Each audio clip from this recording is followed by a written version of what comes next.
Hey, I'm Gabe. And I'm Johnny. And wow, 2 videos in 2 straight weeks. That's new.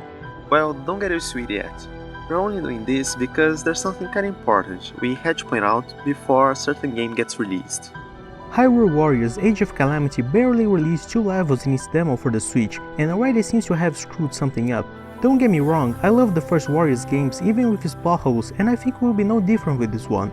But the original messed up some small things in its story, some that didn't even have to be brought up, in a way that contradicted other Zelda titles and made it hard for it to fit in the canon chronology, which I think is a shame. We've only caught a few slips like this in Age of Calamity, and even if you play hours upon hours of both Breath of the Wild and the demo for the latest Hyrule Warriors, you may not even have noticed it. Just a heads up, we'll now spoil the first 2 and only levels of the demo, but I don't consider it such a big deal story-wise, it's basically the intro of the story. The first level is a battle in Central Hyrule Field, and during the level, the Central Tower raises, the one close to Hyrule Garrison and Mount Daphnis. For the second level, it says Zelda decided to accompany Impa on her journey to Purah's research facility in Hateno. With Link, they made their way to the Ancient Tech Lab. Now take a look at the map location for this mission. Take a look at the area of this mission. It's the Bridge of Demise. Did you find a mistake?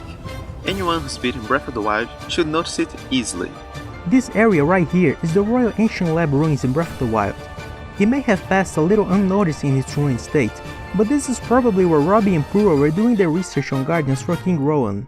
Robbie says in his memoirs that after the Calamity and the fall of the champions, he, Purah and Impa fled to Kakariko with their ancient tech research stuff from Hyrule Castle.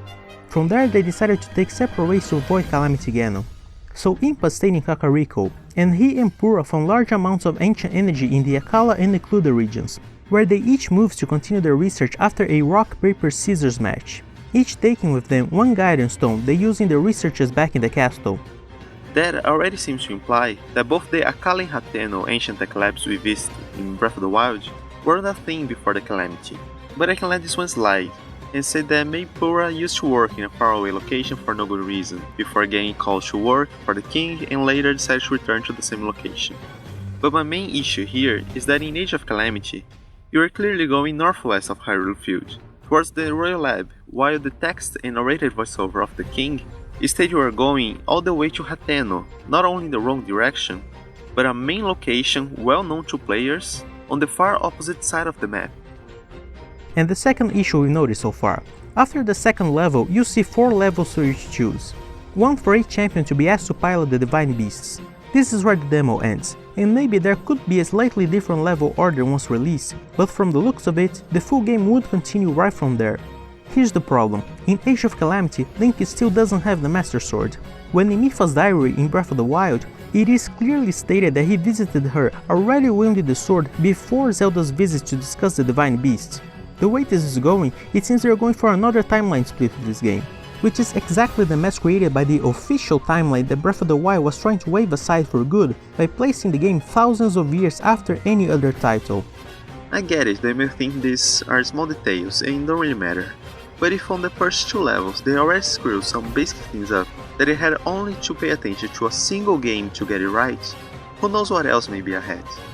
I don't doubt the story will be good, but if it is to be canon, it should follow the already established lore. And I know, for as much as I love Nintendo, they don't like to fix things just because someone pointed a mistake, and they probably won't even see this. But this game is being created by Koei, so maybe there's hope that someone will point these slips to them and that some things will get fixed before launch. And I do hope the game nails everything else and this mini range becomes irrelevant and outdated fast.